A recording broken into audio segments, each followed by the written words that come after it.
Hi, Maria here. Today I'm excited to share with you 6 new kind of viral fragrances from Paris Corner. I am so excited about all of these and to give you my thoughts on them. Yay! But before I get started, if you haven't subscribed, please feel free to just hit that button.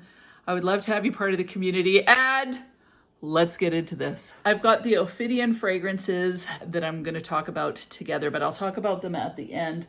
I think I'm going to start with Khair Confection by Paris Corner. Now this one is supposed to be similar to Khayal's Vanilla Candy Rock Sugar. First of all, I absolutely love this bottle. Like, I love the ombre, I love the color of it.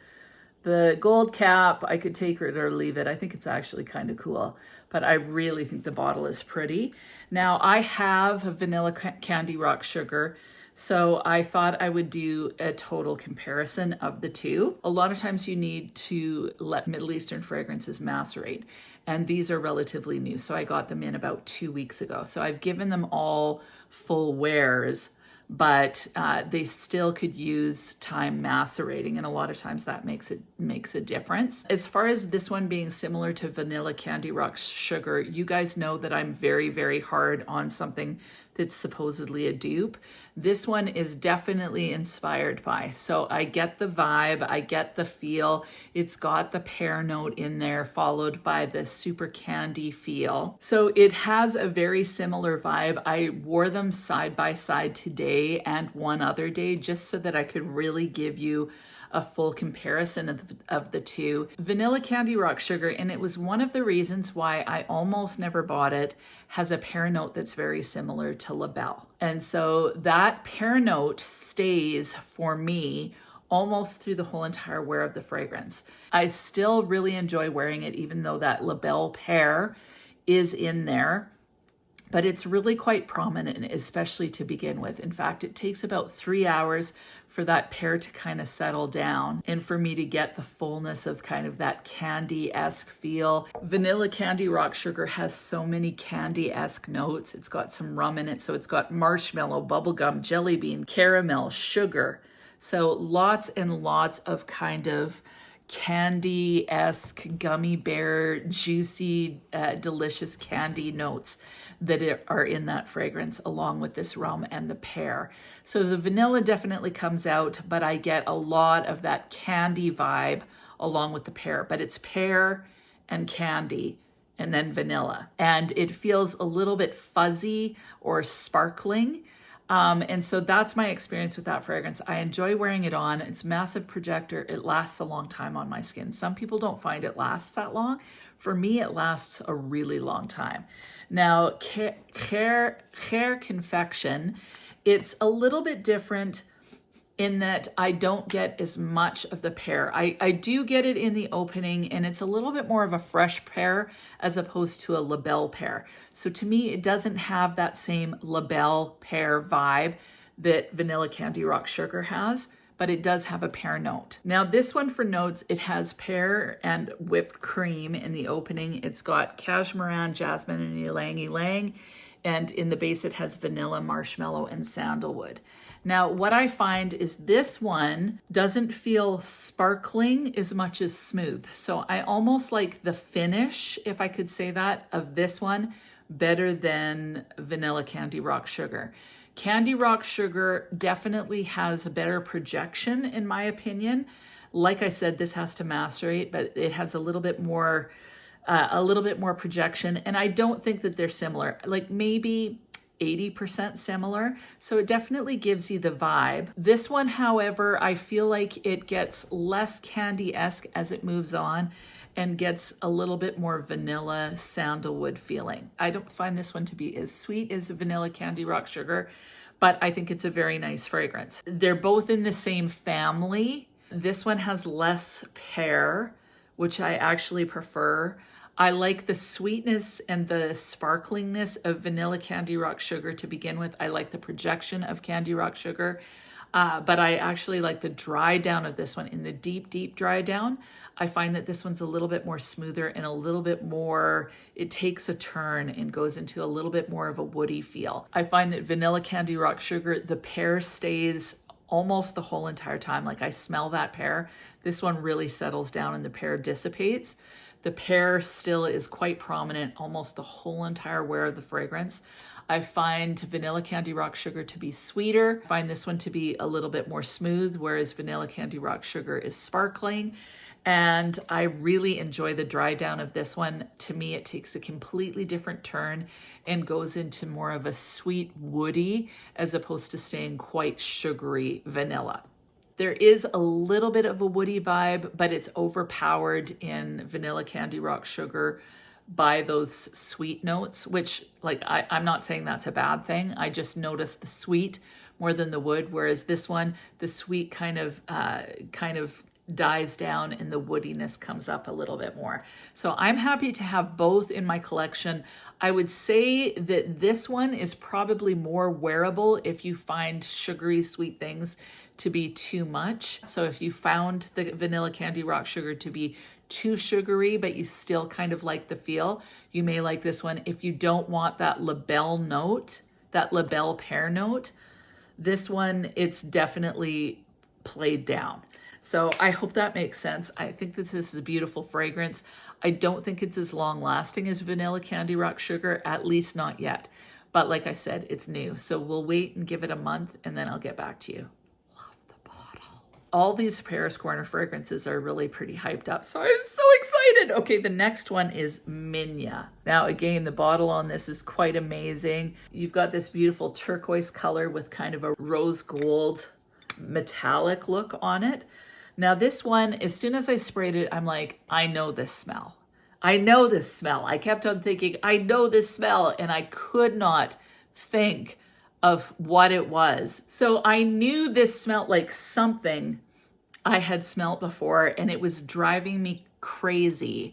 And then I stumbled upon Alicia Budget Beauty. I think that's her name. I'll leave her channel link down below. I've mentioned her on my community page. She does lots of really great budget-friendly reviews on fragrance and makeup. So you may want to check her out. I think that she does excellent reviews. So check her out if you like. But she was the one that nailed it. And she said that this smells like Cheirosa 62 by Sol de Janeiro. The primary notes in this are pistachio, almond, jasmine, heliotrope, cashmeran, sandalwood, vanilla, and salted caramel. So I definitely get the pistachio and the almond. It has that same, like the pistachio almond feel with the salted caramel. That's basically what you're getting in this.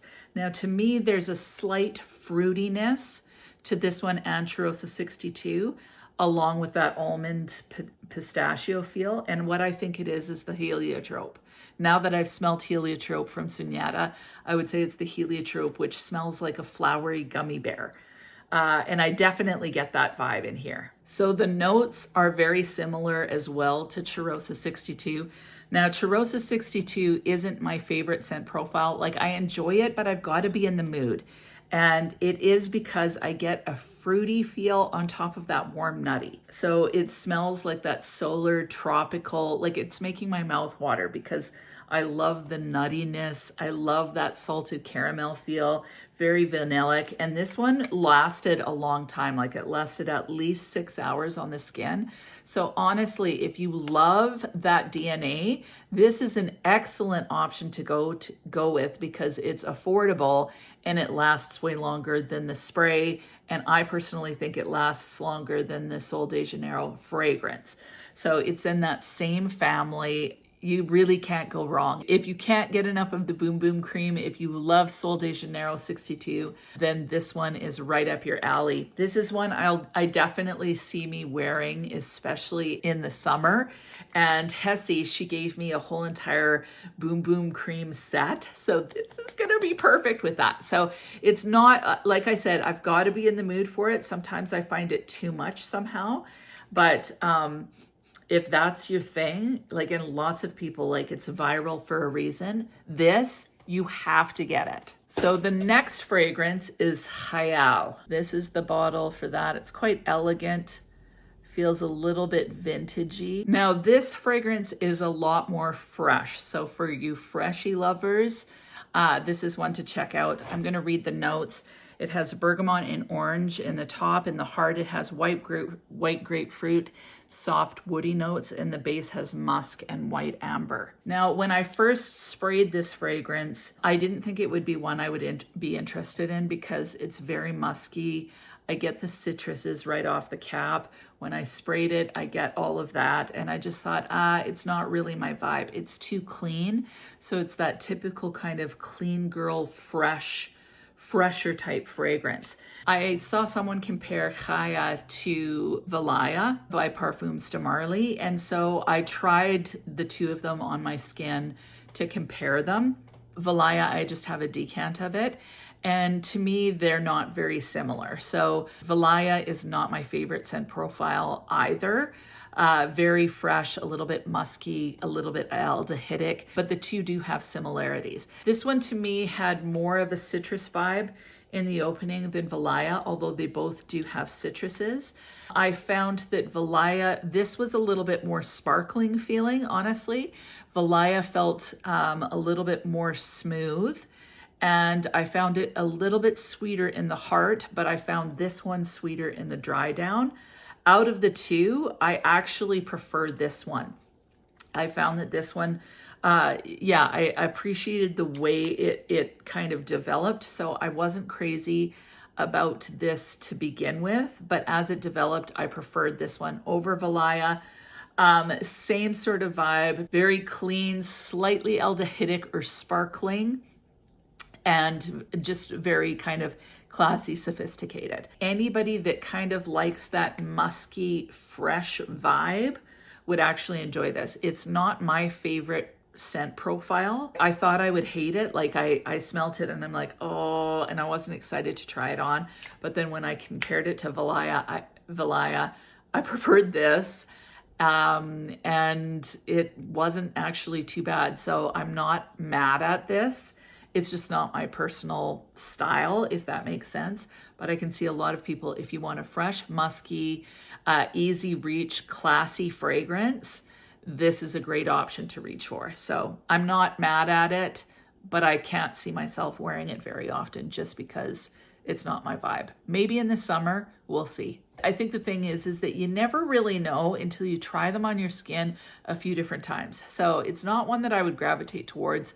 But if you're into the musky, kind of slightly citrus freshies, this is a beautiful option. Very classy, elegant, would work as a signature fragrance and definitely work as an office fragrance for sure. Okay, moving on to the Ophidian fragrances. These are the ones that I was super excited to get. I didn't even know I wanted them.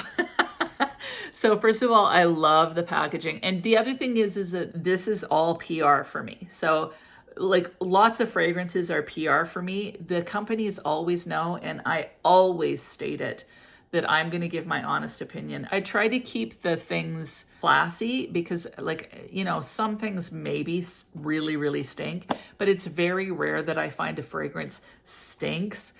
There's lots of fragrances that aren't necessarily my taste, but fragrance is so subjective and there's so many people that like different fragrances. So I always make sure that companies know that I'm going to give my honest opinion on a fragrance. So the next one is Ophidian Sweet Surrender. Now I love the boxes on this, especially the one which I'll show you.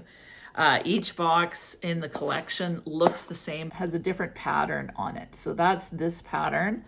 And then this is the presentation. So the presentation is pretty cool. There's a little write-up about the fragrance, and this one is called Sweet Surrender. Now that's the bottle, pretty wild bottle. I'm not a fan of snakes, but I don't hate these bottles. Like just because there's snakes are on them doesn't mean I hate them. I think I'd prefer not to have the snakes on them, but the snake looks like a little jewelry necklace. So the caps are solid, like the packaging is solid and heavy. There's nothing that feels uber cheap. The caps are metal. So good quality packaging. Now, Sweet Surrender, as soon as I looked at the notes, I knew what it smelled like. Honestly, I feel like it hits the mark. I like this one more and more. So this one is very, very similar to Eilish by Billie Eilish. The notes are very similar. You have sugar, mandarin orange, and red berries in the opening, vanilla, cacao, spicy notes, and rose in the heart, and the base is tonka, woody notes, amber, and musk. So notes very similar to Eilish. I definitely prefer this bottle over the Eilish bottle. I know some people love that bottle. I'm just not a fan. I just feel like it looks like a woman that's about to have a mammogram, and she's, yeah, I'm not a fan. Anyway, this bottle I think is beautiful. The fragrance is very similar. Now, it's been a long time since I've worn Eilish. It wasn't my favorite. Plus, I didn't feel like it lasted a long time. I find that this one lasts a decent amount of time, and I foresee that this is going to, like, I find all Middle Eastern fragrances, many of Paris Corner's fragrances, just like the longevity seems to improve. So longevity so far about 6 hours, which is definitely better than Eilish. The difference between this and Nabras is I don't feel like Nabras has a whole lot of orange in it. To me, it feels more cacao and tonka bean kind of vibe, and it was nice, but I don't feel like it lasted as long either. I feel like this one lasts the longest. I never bought Nabras because, again, I'm like, oh, I like the scent profile, but I wasn't amazed by it. And I just didn't find that the longevity was there for Nabras. This one, to me, seems longer. I could be wrong because it's been a long time since I've worn that one or Eilish. But this one seemed to have better longevity. I find that the orange and the red berries comes out. I get more red berry, I would say, than I do orange. I wish I got a little bit more of that orange. Then you get that vanilla cacao feel. And this is just a real good, feel-good fragrance. So I find that it sits nice on the skin. It's kind of soft, a little bit warm, cozy, sensual. I can see guys really enjoying this fragrance. So I'm actually happy to have this. Like I said, it's not a DNA that I would have necessarily purchased because somehow I wasn't really drawn to it. But this one I really like, and I'll definitely be wearing it. I'm gonna save my favorite for last. So the next one is Mango Bliss. And this is the packaging of the Mango Bliss bottle. I just think that they're so cool. Looks the same inside. There's a snake on this one. And the bottle is kind of an ombre yellow to gold. This one, oh shoot. Like, why? Why don't I pay attention? Okay, now I've got it between my fingers. Okay, it smells so good, I don't really mind. As soon as I saw the notes, I was thinking God of Fire by Stéphane Humbert Lucas, Ajayeb Portrait by Lattafa, that kind of fragrance profile. So this one has mango, lemon, ginger, and red berries. And again, that is very, very similar to God of Fire as far as the notes.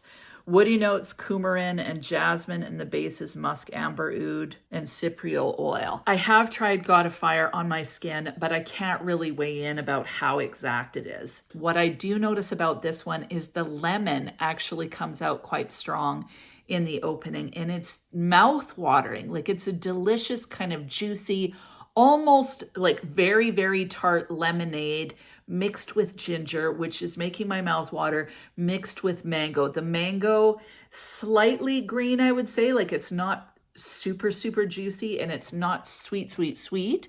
So a little bit of that grown-up sexy mango that we're noticing in things like God of Fire, like Ajayeb Portrait. This one stays a little sweeter as it dries down. It gets a little bit sweeter, probably because of the coumarin. And then this has a beautiful kind of oud that's not too much. So it doesn't go super woody. So Ajayeb Portrait, I find it leans slightly masculine. This one stays right down the middle. So it's definitely unisex, but I don't feel like it heads masculine like Ajayeb Portrait does. Now this one, the mango is noticeable, but I'd say it's right on par with that lemon and that ginger. Like, the three notes kind of blend together. So it's like a spicy, it's a spicy, woody, tropical fragrance. I don't think that this is something that you'd have to wear in just the summer, even though it's got the mango. This is a fragrance that I'd wear all year round, and I'm so excited to have this. I don't have Ajaib Portrait. I love the bottle on Ajaib Portrait, but it did lean a little bit more masculine. This satiates my craving for a grown-up, sexy, slightly spicy mango. My mouth is watering and I'm spitting. Spicy mango with that delicious oud that's just barely there. So it's not too potent. So I'm in love with this. Love it. Now I saved my favorite for last. This is gorgeous. So first of all, I love the packaging on this because it has a hummingbird and flowers on it. And I have a thing about hummingbirds and flowers. So I absolutely love this package. Now this bottle is also my favorite with this kind of burgundy color going to the gold. I just think that's so beautiful. And then again, snake and the lid. The one thing is I find these lids to be super tight. So like if you put them on, they click into place. So I'm leaving them dangly because they're hard to get on and off. Now, I have a feeling that people will say that this is like Khayal's La Feste Burning Cherry. I feel like you're going to hear that it's a lot like the Tom Ford Lost Cherry. I don't actually think it's like that. I think it's its own thing. Now, lots of fragrances have taken inspiration from, in particular, Lost Cherry. But this one to me seems a little bit different than that. So what I get in this, like, first of all, it instantly makes my mouth water. The cherry, although it's deep and dark and kind of that juicy dark cherry, it's mixed with a little bit of almost a candy vibe that I think comes from the raspberry that's in here. This has cherry, raspberry, and bergamot in the opening. And I definitely get a little bit of zestiness from that bergamot. I get a little bit of that raspberry, a little bit of the cherry. So the cherry's dark, but the raspberry is sweet and the bergamot is a little bit bright. So mixed together, it's really quite mouth-watering, but still very sexy. Then you have praline, heliotrope, rose, and oud. Definitely you get that rose oud combination, but I find that the fruit keeps it from getting too rosy. Like rose and oud is definitely in the background to that cherry raspberry combination. And then in the base, you have some tonka bean, there's some vetiver, some patchouli, and some incense. As it develops, the cherry gets a little bit less noticeable and you get a little bit more of kind of a dark tonka bean, rose oud, but you never completely lose the fruit. Like the fruit, I feel like stays.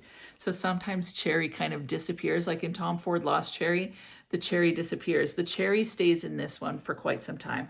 I haven't worn this one as much as the other two because I smelled this and went, I love it. So I haven't tried it again on the skin. So I need to give it another wear. But I really do like it. Someone mentioned Simone Andreoli's Vice Bomb being similar to this. I tried the two of them on my hands and I didn't think that this was similar to that. Maybe this would be similar to Close Up by Olfactive Studios because it is quite kind of dark and rich as it dries down. But the cherry is just completely different in this one to any of those other fragrances that I can think of. So it's not, sometimes cherry is brighter, like in La Petite Robe Noire, it's definitely a brighter kind of candied cherry. This is definitely your boozy, sexy, dark cherry. But paired with that raspberry, it's just a little bit different. So really enjoyed this one. Really, do we need any more cherry fragrances? Absolutely. We need cherry fragrances. They're just so awesome. So I love cherry. I can actually see my son really enjoying this. He loves Tom Ford Lost Cherry. This is one I think he'll end up reaching for in my collection. He reaches for quite a few these days, which is great because someone other than me should be using my collection. Anyway, thank you to Paris Corner for sending these fragrances. I am so excited to use them. If you've tried them, weigh in and tell me what you think of them. I would say that out of all of the fragrances, definitely the Ophidian line caught my attention the most. Let me know what you think they're similar to if you've tried them. And yeah, I'm excited to use all of these. So that is it. I hope you have an amazing week, and we'll talk to you soon.